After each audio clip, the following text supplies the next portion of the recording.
Okay, so this video is going to cover some of the verbs that have change in meaning in the preterite. So I'm only going to stick there a couple more, but I'm just going to stick with a few of them for now. And I actually like it better when books introduce this with the preterite versus the imperfect. So remember, the preterite is that simple past tense. Well, the imperfect is technically a simple one too, but it's that the imperfect will be the next chapter, like the ongoing things. So I like to do it then because the imperfect meanings are the ones that stay the same and the preterite ones are the ones that change.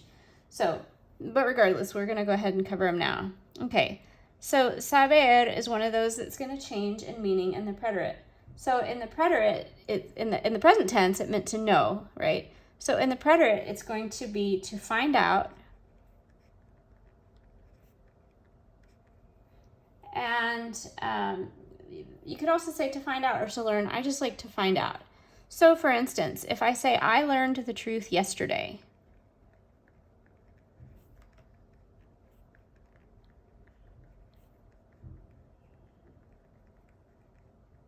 It's going to be supe, and take or leave the yo, right? That doesn't matter.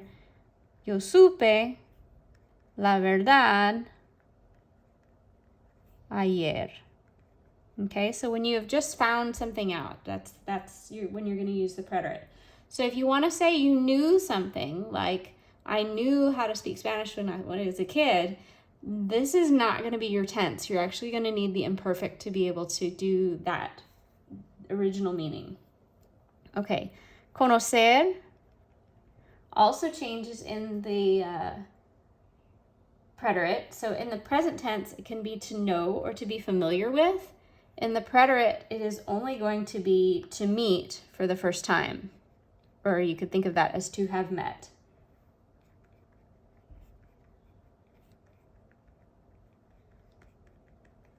So this wouldn't be like, I met my friend for coffee. This is like, I met the President of the United States, or I met someone famous.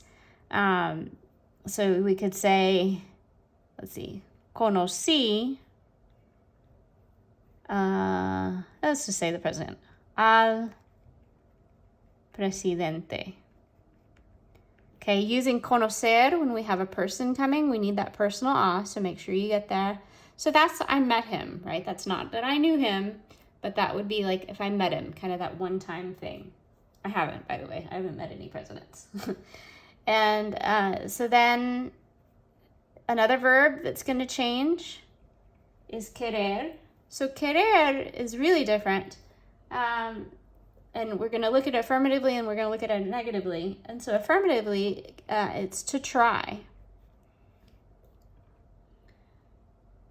So like the book gives an example that says, quise hacerlo ayer. So that does not mean that I wanted to do it yesterday. That means I tried to do it yesterday.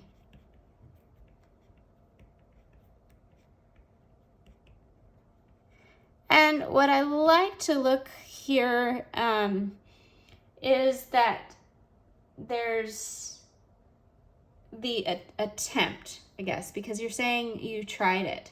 So it's not that you wanted to go to work or you didn't want to go to work. This is more like I tried to do my homework. So I made that attempt.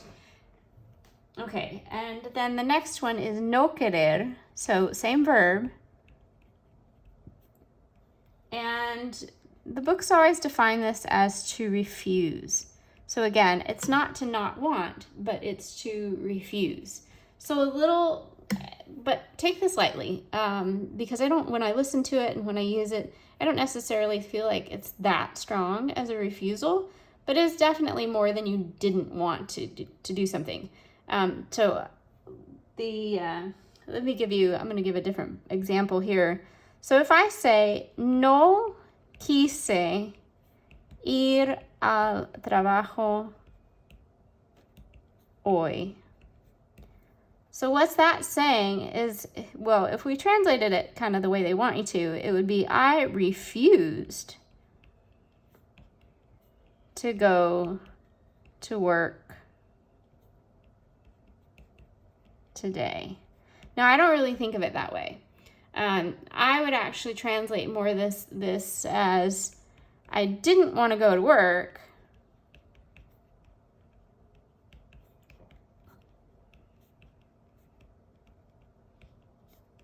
and I didn't.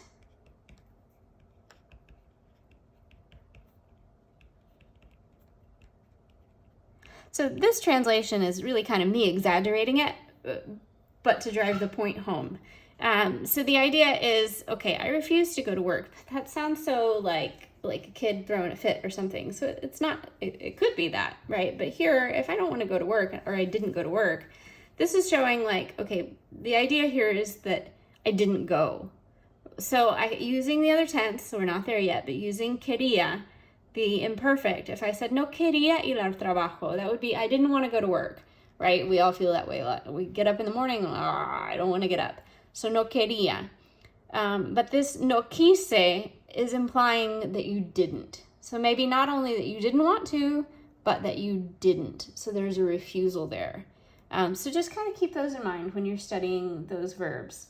So that's it for now. Adios.